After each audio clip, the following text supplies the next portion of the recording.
तो फ्रेंड्स, पिछले वीडियो में हमने वर्डप्रेस डाउनलोड करके इंस्टॉल किया था अपनी साइट पे, और अब हम थीम परचेज़ करने के लिए आगे चलेंगे। थीम परचेज़ करने के लिए हम जाएंगे थीम फॉरेस्ट पे। थीम फॉरेस्ट एक बहुत ही अच्छी वेबसाइट है जिसमें आपको वर्डप्रेस की बहुत अच्छी थीम्स मिल सकती हैं और आप यहाँ से परचेज़ कर सकते हैं। अब फ्रेंड्स, क्योंकि हमें एक बिज़नेस इस्टेब्लिश करना है तो हमें कुछ चीज़ों में इन्वेस्ट करना ही होगा। जैसे कि हमने डोमेन ख़रीदने में और होस्टिंग में किया था, उसी तरह हमें एक थीम भी परचेज़ करनी होगी जो कि बहुत अट्रैक्टिव दिखे, ताकि अमेज़ॉन जब हम अप्लाई करें एफिलिएट आईडी के लिए, वो उसको साइट का डिज़ाइन कंटेंट देख के उसको अप्रूव कर दे। तो इसलिए हम थीम ज़रूर लेंगे। अगर आपके पास पहले से थीम है, अगर आप फ्री वाली यूज़ करना चाहते हैं, तो मैं उसका तरीका भी आपको बता देता हूँ। आपको सिंपली जब आप इसमें लॉग्ड इन है और अपनी साइट के बैक एंड पे वर्डप्रेस के लॉग्ड इन है, आपने अपीयरेंस में जाना है और थीम्स में जाना है। ये मैं आपको फ्री वाली थीम बता रहा हूँ। ऐड न्यू पे आपने क्लिक करना है और इसमें से आप पॉपुलर पे क्लिक कर सकते हैं।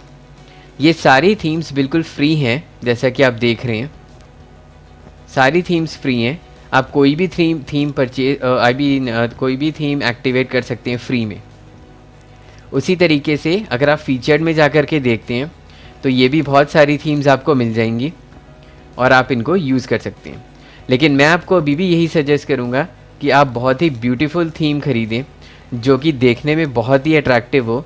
जैसा कि मैं आपको फिर से एक बार एक एग्जांपल दिखाता हूँ। मैंने अपने लिए थीम ख़रीद रखी है और ये मल्टीपल साइट्स पे मैं यूज़ करता हूँ और ये देखने में बहुत ही अट्रैक्टिव लगती है। और इन्हीं डिज़ाइन और इन्हीं चीज़ों की वजह से अमेज़ॉन बहुत ही जल्दी इस एप्लीकेशन को अप्रूव कर देता है। तो ये डिज़ाइन बहुत ही अच्छा है। एक डिज़ाइन आप ये भी देख सकते हैं। साथ ही में मैं आपको एक डिज़ाइन और दिखा देता हूँ, और इस वाली थीम को यूज़ करके आप बहुत ही सुंदर डिज़ाइंस बना सकते हैं।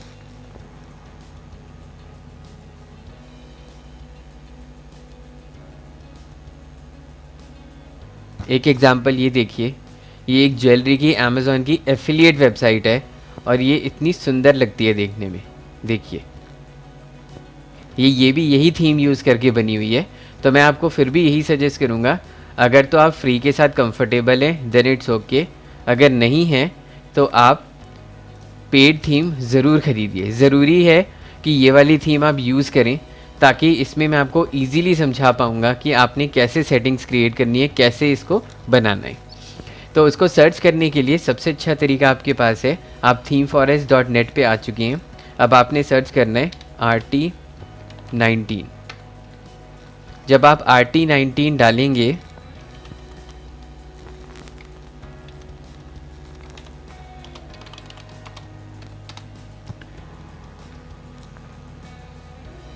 तो ये आपको दिखा देगा RT थीम 18, RT थीम 15, लेकिन हम सबसे लेटेस्ट वाली करेंगे, इसलिए हम RT थीम 19 को सर्च करेंगे।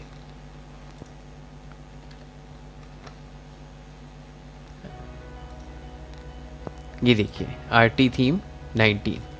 तो अब हम इस पे आ चुके हैं।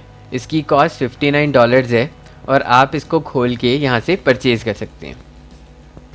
मैं रिपीट कर रहा हूँ फ्रेंड्स, एक बिज़नेस को इस्टेब्लिश करने के लिए इन्वेस्टमेंट करनी पड़ती है, और ये इन्वेस्टमेंट इतनी ज़्यादा नहीं है कि जो आप अफोर्ड ना करवाएं। और दूसरा, इस इन्वेस्टमेंट से आप लॉन्ग टर्म में बहुत अच्छा बिज़नेस डेवलप कर सकते हैं। तो ये अमाउंट वन टाइम है आपके लिए, कोई बार बार आपको स्पेंड करने की ज़रूरत नहीं है। तो आप इस थीम को यहाँ से ऐड टू कार्ट करके परचेज़ कर सकते हैं। परचेज़ करने के बाद, चूँकि मैं इसको ऑलरेडी परचेज़ कर चुका हूँ काफ़ी साल पहले, आप जब अकाउंट बना लेंगे तो आपको डाउनलोड्स में जाना है। डाउनलोड्स में जाके आप ये देखिए, मैंने बहुत सारी थीम्स और बहुत सारे प्लगइन्स थीम फॉरेस्ट से परचेज़ किए हुए हैं ओरिजिनल। और अब आप नीचे स्क्रॉल करेंगे और देखेंगे कि RT थीम 19 है और आप उसको डाउनलोड कर लेंगे। ये स्टेप मैं इसलिए स्किप कर रहा हूँ क्योंकि उसमें लाइसेंस वगैरह की इन्फॉर्मेशन भी होती है। तो आप लोग उसको डाउनलोड कर लीजिए, और डाउनलोड करने के बाद अब हम आगे बढ़ेंगे। आई होप फ्रेंड्स आप लोग डाउनलोड कर चुके होंगे थीम को, और अब हम चलते हैं अपने फ़ोल्डर में जहाँ पे आपने उसको डाउनलोड किया होगा। ये मेरे फ़ोल्डर में डाउनलोड्स के यहाँ पे है। अब आपने सबसे पहला स्टेप क्या करना है, आपने उसको एक्सट्रैक्ट करना है।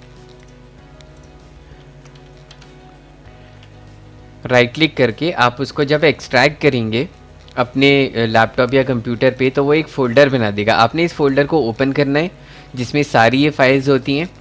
उसके बाद आपने इस वाले फ़ोल्डर पे जाना है जो इसका नाम है RT थीम 19। इसको दोबारा क्लिक करना है और फाइनली फाइल्स यहाँ पे होंगी। तो आपने वो पूरा फ़ोल्डर अपलोड नहीं करना है, आपने सिर्फ इस फोल्डर पे जाना है और ये सारी फाइल्स अपलोड करनी है। तो इसको अपलोड करने का सबसे अच्छा तरीका है कि अब हम क्या करेंगे, हम इसको ज़िप कर देंगे। जैसे कि आप देख रहे हैं एक ज़िप फाइल मैंने पहले ही बनाई हुई है। अब हम इसको सिलेक्ट करके राइट क्लिक करके ऐड टू आर्काइव करेंगे और हम ज़िप लेंगे और इसको ओके कर देंगे। ऐसा हम इसलिए कर रहे हैं क्योंकि गलती से हम पूरा का पूरा वही वाला फ़ोल्डर ना कर दें, क्योंकि उसमें लाइसेंस की थीम और दुनिया भर की चीज़ें हैं। हमें सिर्फ प्लगइन ही अपलोड, ये थीम ही अपलोड करनी है, इसलिए हम ये फ़ाइल इस तरीके से कंप्रेस करेंगे।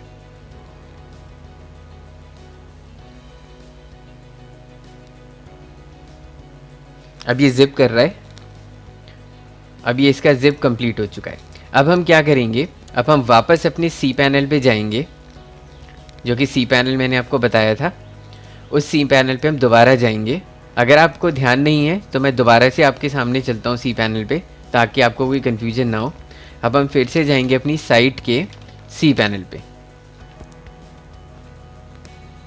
अब हम यहाँ पे जाके लॉगिन करेंगे अपने यूज़र नेम और पासवर्ड के साथ, जो यूज़र नेम पासवर्ड मैंने आपसे सेव करवाया था।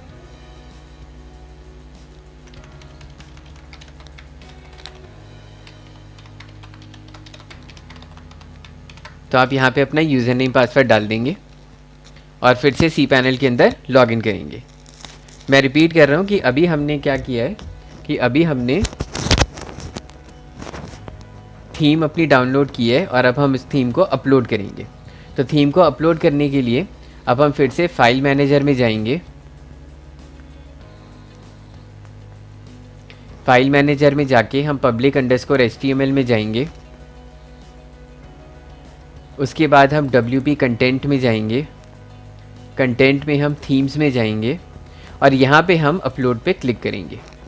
अपलोड पे क्लिक करने के बाद अब हम सिलेक्ट फाइल करेंगे और सिलेक्ट फाइल करके हम उसी फोल्डर पे चलेंगे जहाँ आपने इसको सेव किया था। याद रखिए कि हमने फ़ोल्डर को एक्सट्रैक्ट कर लिया था, इसीलिए अब हम इसके फ़ोल्डर पे जाएंगे, फिर दोबारा इसके फ़ोल्डर पे जाएंगे और इस जो नाम है इस थीम के फ़ोल्डर पे दोबारा जाएंगे और उसके बाद जो हमने फ़ाइल कंप्रेस की थी हम उसको सिलेक्ट करके ओपन करेंगे और ये अपनी अपलोडिंग स्टार्ट कर देगा। तो जैसा कि आप स्क्रीन पे देख रहे हैं ये थीम हम अपलोड हो रही है। यूजुअली हम वर्डप्रेस के एडमिन से भी थीम्स को अपलोड कर सकते हैं, लेकिन वहाँ पे सर्वर की वजह से कभी एरर आ जाती है, कभी PHP की एरर आ जाती है, कभी मेमोरी लिमिट की एरर आ जाती है, उस वजह से काफ़ी प्रॉब्लम हो सकती है। इसीलिए अब हम क्या करेंगे, अब अपलोड करने के बाद अब हम वापस चलेंगे और आपको ये यहाँ पे दिखा रहा है।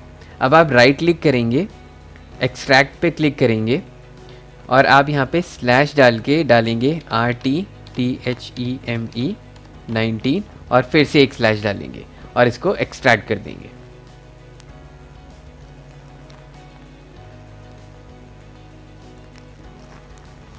अब जैसा कि आप स्क्रीन पे देख सकते हैं ये एक्सट्रैक्ट हो चुका है। इसको रीलोड करेंगे तो यहाँ पे एक फ़ोल्डर आपको दिखा देगा जिसमें सारे कंटेंट्स हैं।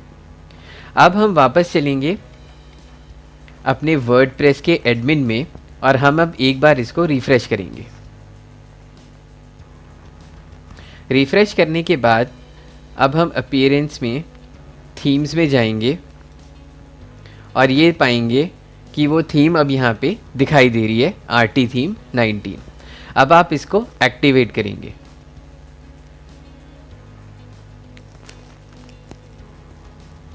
एक्टिवेट करने के बाद ये आपको दो ऑप्शंस देगा, begin installing plugins, dismiss the notice.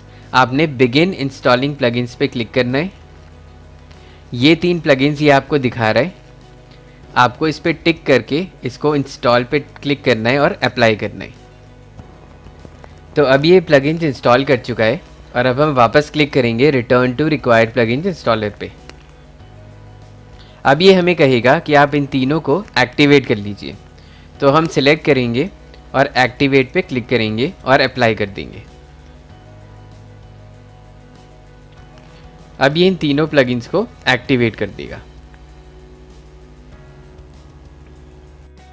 तो अब ये सारे प्लगइन्स को एक्टिवेट कर चुका है फ्रेंड्स। अब हम आगे बढ़ते हैं नेक्स्ट स्टेप पे।